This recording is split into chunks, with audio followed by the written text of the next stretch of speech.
नमस्कार शेतकरी बंधूंनो, शशांक दाते, उद्यान विद्यातज्ञ, कृषी विज्ञान केंद्र, जळगाव जामोद, जिल्हा बुलढाणा, आपलं सर्वांचं स्वागत आहे। आज नवीन विषय आपण घेऊन आलेला आहोत, लिंबू पिकातील हस्तबहाराचं नियोजन।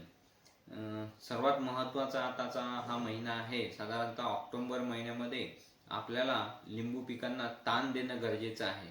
याकरिता शेतकऱ्यांनी लिंबू पिकावर क्लोरमॅक्वॅट क्लोराइड म्हणजेच लिहोसिन या ग्रोथ रिटार्डंटचा आपल्याला 15 दिवसाच्या अंतराने 2 फवारणी घ्यायच्या आहेत।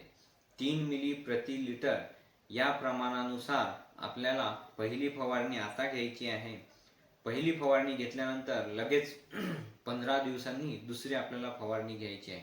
अशा पद्धतीनं 2 फवारण्या जर आपण घेतल्या तर त्यामध्ये होणारी जी काही वाढ आहे लिंबू पिकातील ती आता थांबते, झाडं सुप्तावस्थेत जाण्यास मदत होते आणि मग पुढल्या महिन्यात ज्या वेळेस आपण त्याला पाणी देऊ तर त्यावेळेस आपल्याला हस्तबहार योग्य वेळेस फुटून मार्केटमध्ये योग्य वेळेस येण्याकरिता मदत होते।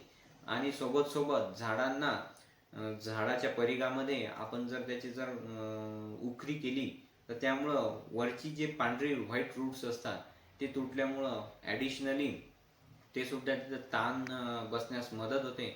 या 2 गोष्टीमुळं आपला लिंबू बहार हस्तबहारमध्ये चांगल्या योग्य पद्धतीनं फुटतो आणि तिथं योग्य व्यवस्थापन करता ही मदत होते। या पद्धतीनं ऑक्टोबर महिन्यातील लिंबू उत्पादक शेतकऱ्यांनी हे जर नियोजन केलं तर चांगल्या पद्धतीनं हस्तबहार आपल्याला मिळण्यास मदत होईल। तत्पूर्वी थांबतो। धन्यवाद।